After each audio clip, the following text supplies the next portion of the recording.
Connaître son corps et savoir comment il réagit à son environnement est une étape de l'apprentissage que tout être humain devrait maîtriser. Le sexe est l'un des moyens qui permettent à l'humain de se découvrir, comme c'était le cas pour cette jeune femme, qui pendant qu'elle faisait l'amour avec son chéri, a découvert quelque chose bouger à l'intérieur d'elle. Le corps nous envoie souvent des signes pour nous informer sur notre état de santé.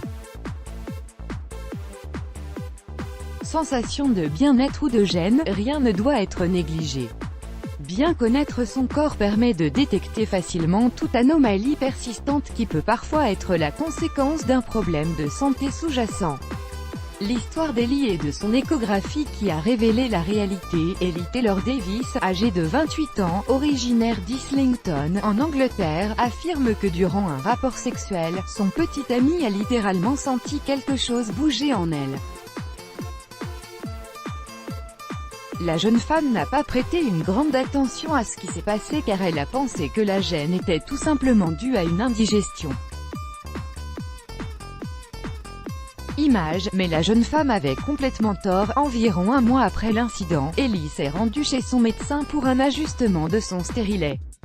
Celui-ci a rapidement remarqué la présence d'un corps étranger dans son utérus, il lui a donc recommandé de faire un test de grossesse. Un résultat positif expliquerait clairement la nature de cette petite chose qui bougeait à l'intérieur d'elle. Après avoir effectué le test de grossesse, le résultat s'est avéré négatif.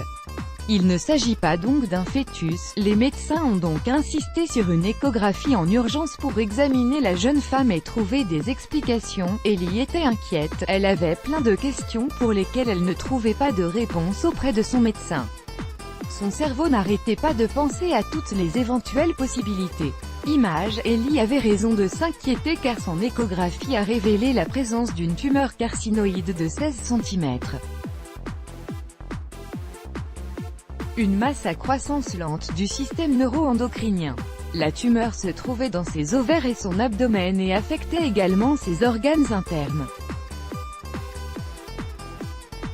Image, heureusement pour Ellie, la masse anormale a été enlevée par des chirurgiens sans même avoir recours à une radiothérapie. La jeune femme a été soulagée après l'intervention chirurgicale, car elle pouvait enfin vivre sans ce corps étranger qui la gênait continuellement.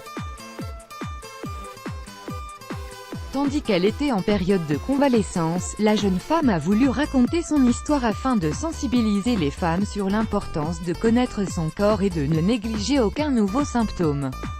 Image, Ellie a déclaré dans une interview qu'elle avait beaucoup de chance que son cancer ait été diagnostiqué tôt et que son cauchemar se soit terminé rapidement sans avoir à endurer une chimiothérapie.